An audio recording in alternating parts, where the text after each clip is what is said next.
Hey everybody, welcome to David's Life and Observation with your host, David Welch. So, it's been a few months. Gave us some time, let some things like kind of play out, let some things cool down in my life, and we moved. We moved from a larger place that we were renting from a good dear friend of mine to an apartment to save money so we can, eventually get into our own house. So, that's kind of where I'm at. Since we've left Texas, our lives have been drastically easier, I would say. I mean, not so much easy as far as like, trials and tribulations like every family has, but world of difference. I couldn't even imagine being on Fort Hood with this COVID shit going on, because I could just imagine the amount of dumb shit that they make soldiers do on Fort Hood anyway, minus dragging a pandemic into it. So, it's been a world of difference. And for those out there kind of naysaying, saying like, man, you didn't sue Fort Hood, you never sued Copper's Cove, things like that. And I definitely have a reason to. Copper's Cove is still withholding evidence from me. The Texas Attorney General still hasn't forced them to release documentation. And they're doing it for a reason. They're so used and practiced at withholding information from people in order to prevent lawsuits. Like, it's literally that tactic. And people are like, well, you should have just filed the lawsuit anyway. Go ahead and get your discovery. They still wouldn't have turned everything over. And that's just the way it's going to go. Like, all the guys that were there, that were part of my case, 2 of them have already left the department. They're no longer part of that department. They've gone on to other departments because they were under so much fucking heat already. Anyways, so the whole point of this David's life and observation is to point out a couple things. Couple things about Fort Hood, couple of things about the Breonna Taylor case, which is still going on.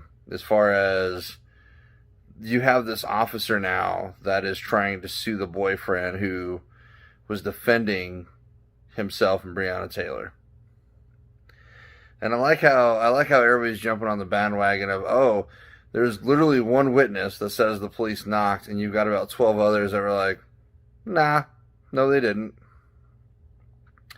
There's a lot of people that are under the belief that they released body camera of the incident. No, they haven't. They have not.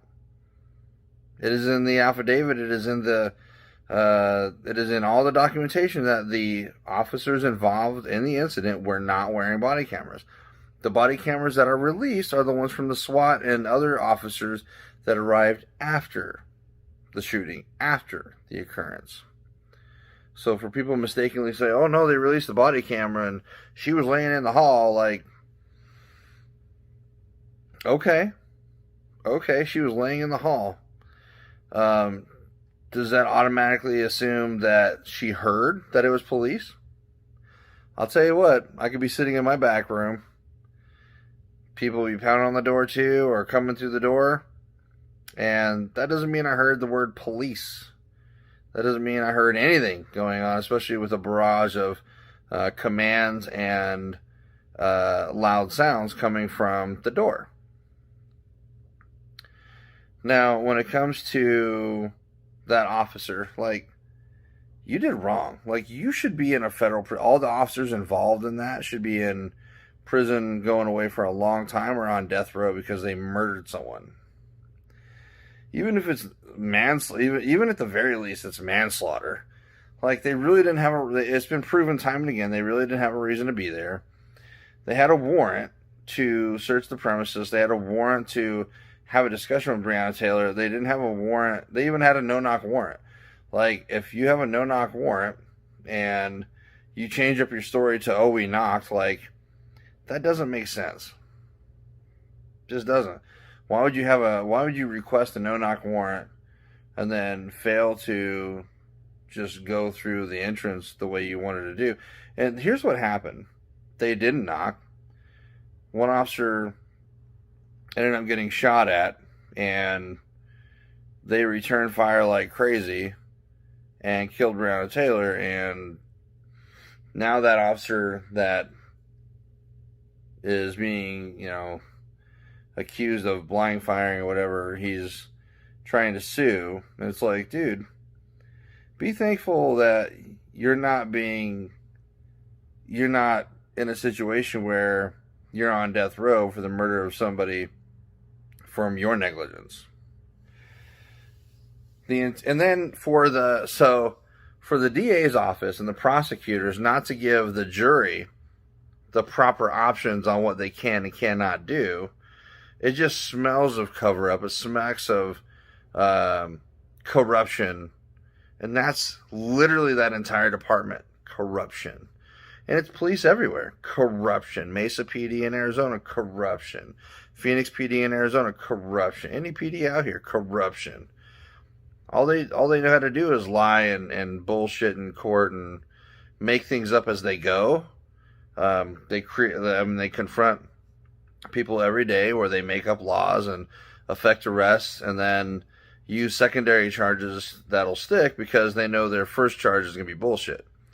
So they'll say, oh, you were resisting, even though you didn't resist. Or they'll say, failure to ID.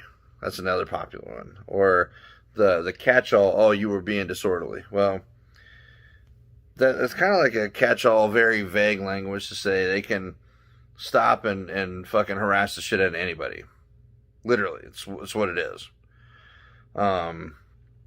But yeah, the Breonna Taylor case, the fact that those officers aren't rotting away in a jail cell right now is an affront.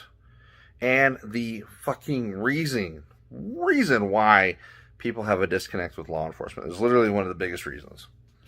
That case alone is a big, huge fucking reason. Not to mention other cases that continuously come out, right? Now, here's my bit about Fort Hood. You have a soldier coming out in a recent, TikTok saying, hey, like, my command leadership's like talking shit about me. I went to mental health or behavior health for help, and now his chain of command is talking shit on the guy. Mind you, the upper echelon of the chain of command, like, they don't really go hard in the paint overseas like your lower level enlisted. Like, yeah, they'll go to a FOB overseas and they won't leave the fucking FOB or the command area ever. They don't go out and patrol. I mean, you might have a 2-bar go out. Maybe. Fucking maybe. But if it's a commander or anybody above that, they're a fucking pilot. And anybody else that's, a gold bar or whatever have you out there, junior grade officer, like, not likely. Not likely. If they are out there, they're fucking being Chicken Little out there. They're being told to shut up by Top, and Top's taking care of business. Or whoever the senior NCO is in your group. Now, Fort Hood is miraculously a black hole when it comes to careers. It's literally a black hole where people's careers go to die. You'll have a good career all the way up until you get to one of the commands that's on Fort Hood. And then next thing you know, within a year's time, it evaporates. It doesn't very much get improved. It literally evaporates unless you're on deployment. And even then, you have so much toxic leadership that it's painful for everybody to experience a deployment, much less deal with shitty leadership while you're out there. The NCOs out there, and I'm not saying all NCOs, we've had some, from my wife and I's experience, we dealt with some really awesome NCOs, and we dealt with some really not awesome NCOs who were like, it was mainly the E7 and above who spent quality time talking down, dressing down soldiers, telling them things like, we're going to end your career, we're going to find ways to get you out of the military, or we're going to report you on trivialities. And then next thing you know, that same senior leadership's doing all sorts of heinous things, saying all sorts of crazy things, about the lower enlisted and about their command staff, and it's supposed to be okay. Whereas if you mention anything as a lower enlisted, they will absolutely hang your career out to dry. They don't care. So it's very much cutthroat, very much, it's very much a me show. So there's a lot of narcissists who don't actually care about their soldiers. And the only reason their soldiers in some cases perform well is because they are threatened with all sorts of craziness unless they are going to perform well. And that's going to build anxiety. That's going to build distrust. So you're going overseas, you're going Afghanistan, Iraq, you're going into the shit with people you don't trust. That's scary. That fucking would stress me out. That's why you see people's pictures, guys who go into a war zone come back and they've lost 20, 30 pounds.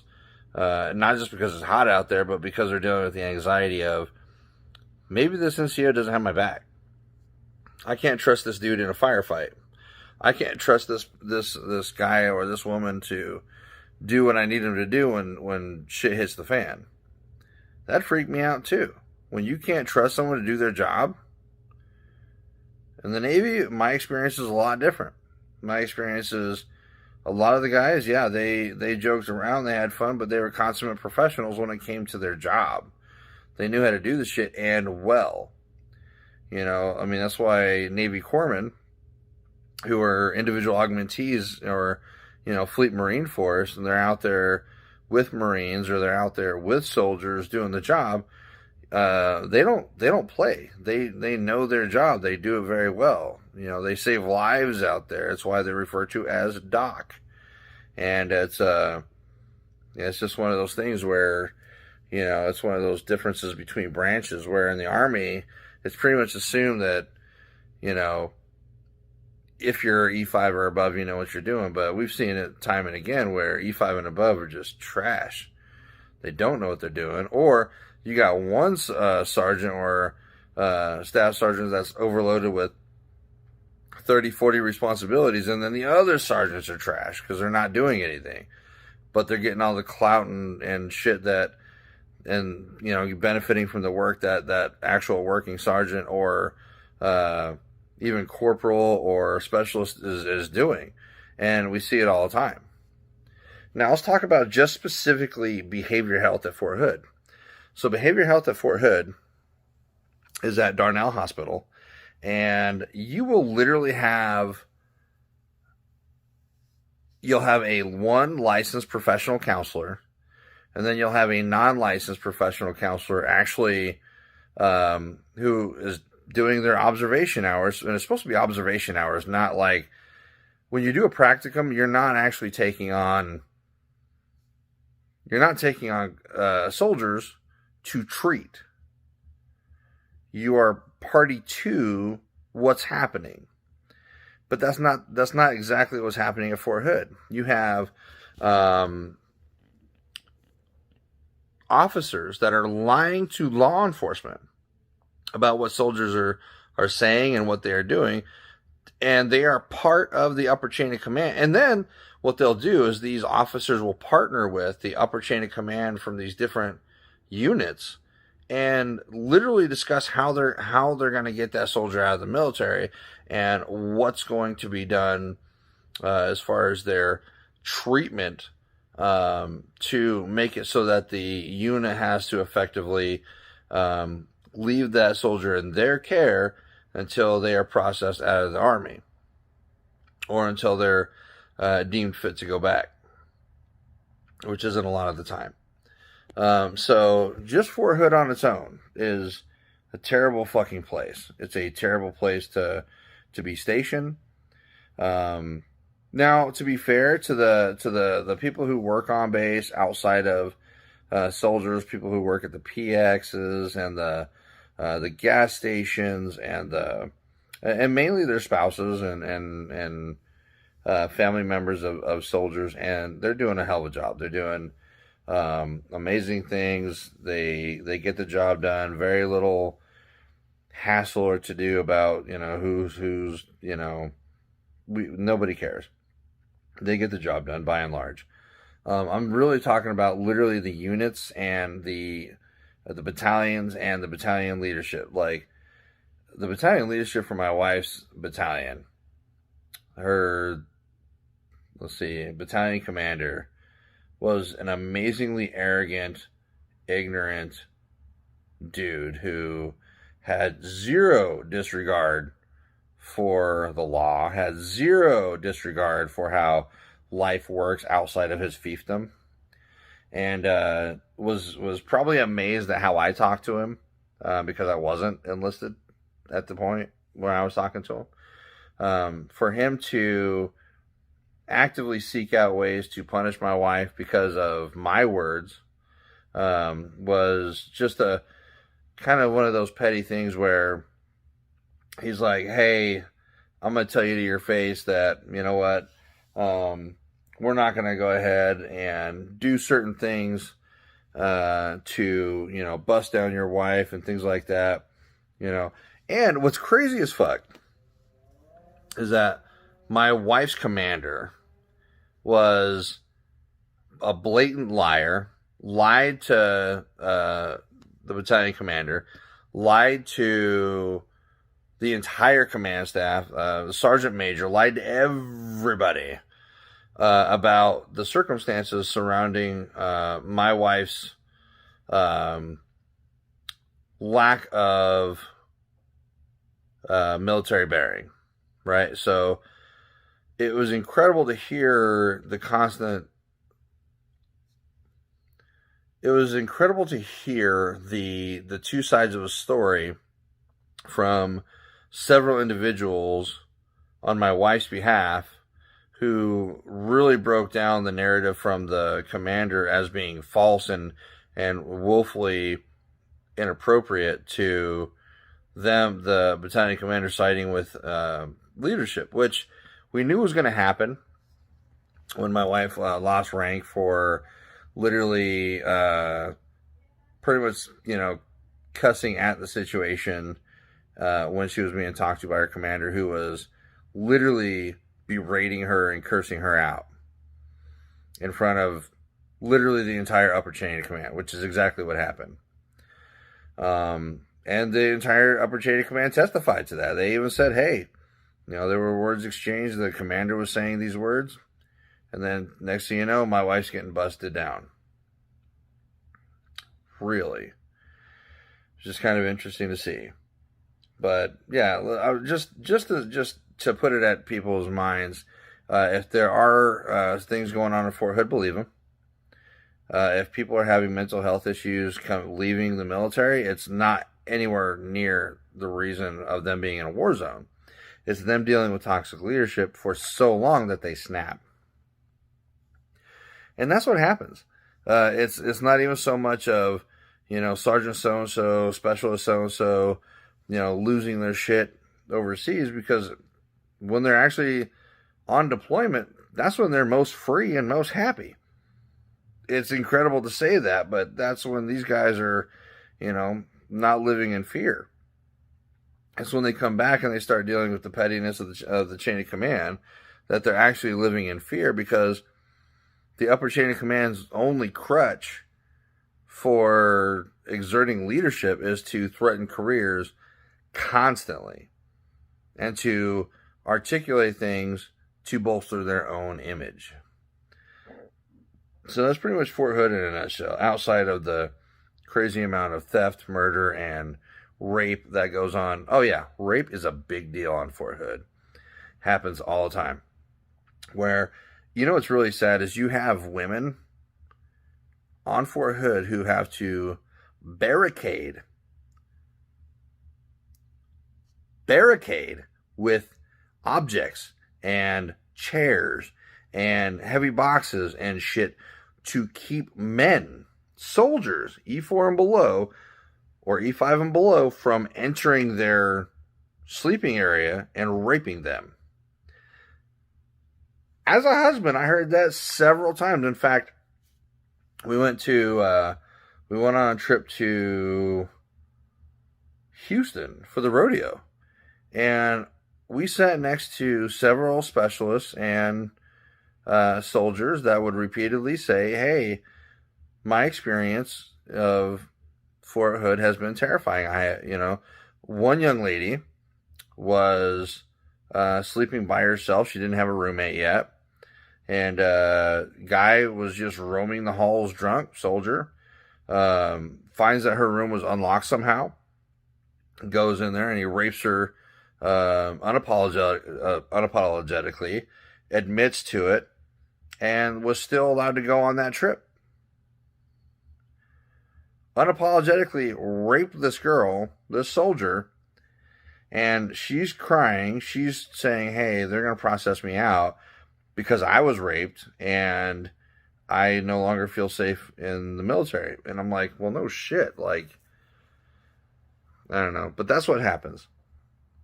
Fort Hood is a horrible, terrifying place outside of the surface places you can go into, like the PX. Any sort of place command-led is absolutely terrifying. The leadership is absolutely atrocious. And there's something that needs to be done with Fort Hood. There needs to be serious investigations. Like serious investigations into conduct of all officers and personnel. Not just one unit, not just specific people, but all officers and personnel that go there and live there. And, just for a team of observers to observe in real time what happens, they will be amazed at the kind of shit that takes place. Amazed. In front of your face, in front of a spouse's face. They don't care. Going back to the Breonna Taylor case. The Breonna Taylor case is a tragedy. It's horrible. But for some fucking reason, you have so many people that are arguing the events of that situation for law enforcement. You're like, what? Like, what? And people automatically are casting this negative light on Breonna Taylor when there's no evidence of it. No evidence. You have law enforcement officers literally trying to bribe the ex-boyfriend to implicate her in his business. Never happened. He denied it because she wasn't involved. So, I mean, when the facts come out, people cognitive dissonance, or duality. They won't believe anything that goes against their belief system, or that their beliefs to understand based on what their police buddy told them. And it's funny because you have a lot of people who are statists who are not Republicans or conservatives. You have a lot of conservatives that are out there like being lumped in with people who are not them. Now, conservatives do back the blue, but they're also for accountability. When accountability is blatantly not happening, conservatives will be like, wait, that's not what's taking place here. Whereas a statist, somebody who is actually liberal, like a very liberal person, this is a very liberal view, to unquestioningly and unabatedly believe everything the government tells them as fact. Those are statists. That's a very communist way of thinking. Those are very liberal thoughts. But they hide under the blanket and cloak of conservatism and republicanism, because it is a very highly held belief in conservative circles that our law enforcement community has a very tough job. They do. Our law enforcement community has a job that on a normal day can go from 0 to 1,000, and not everybody's going to react the best they can in every given situation without proper training or proper schooling. It's facts. And even a 6-month academy, even if they went to academy for a year, they're still not going to be wholly ready for the experience of law enforcement. But then again, that's why they have the catch-all of qualified immunity. Well, if someone informs an officer of them breaking the law, and mind you, you as Joe Citizen get no reprieve for ignorance of the law. They will literally tell you to your face that is no excuse. I have literally seen officers use that recently in cases like open carrying in Florida while fishing. Solo yacker was able to say, hey, I didn't know there was a sign. And then they had to backtrack. They had to run back on their words later after they'd already cuffed them. They'd already humiliated them, everything like that. They had to run back on their words saying, you know what? That sign's out of date. That ordinance is out of date. It doesn't, and it's only for this specified area for the bridge, not even where you were. So instead of apologizing and instead of saying, hey, here's my card, here's all of our information, we did you a disservice, they were going to go ahead and just ignore it and be like, no, like we're just going to cuff you, embarrass you, and take away, make shit, terrible for you and threaten your livelihood and threaten your freedom. But then whenever they have a situation where they fuck up so bad that it leads to, criminal charges possibly going back their direction, they just want to say, we investigated ourselves, our hands are clean. No other organization in the world is going to investigate themselves and find themselves in any wrongdoing. That's a woefully ignorant position to have.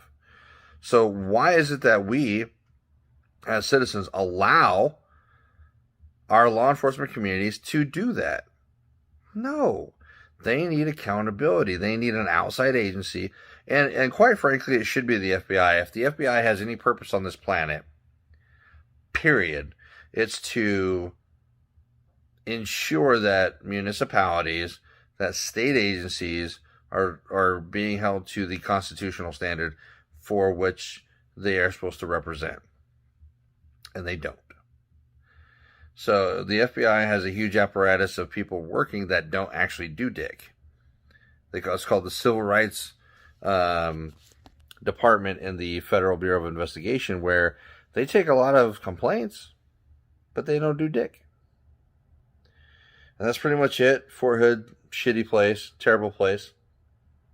Didn't move forward with my lawsuit. I will file late. That's okay. I will wait until I get my evidence before I file, just to make sure it's more of a complete package, because it's only me filing. I'm not going to get any assistance from an attorney. But if they don't want to let me do it, then they don't let me do it. But at least it will be filed.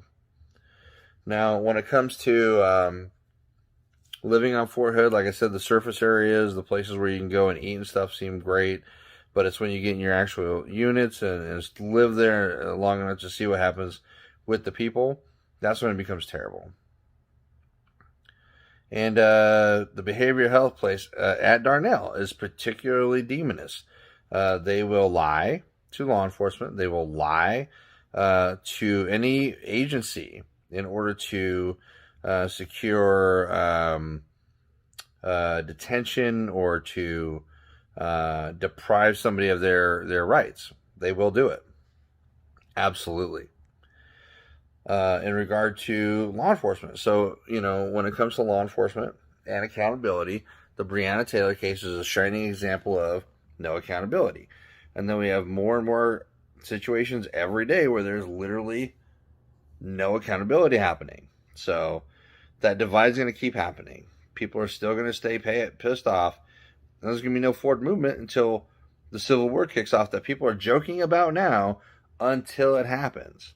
So when it happens, I hope you're armed. Be ready.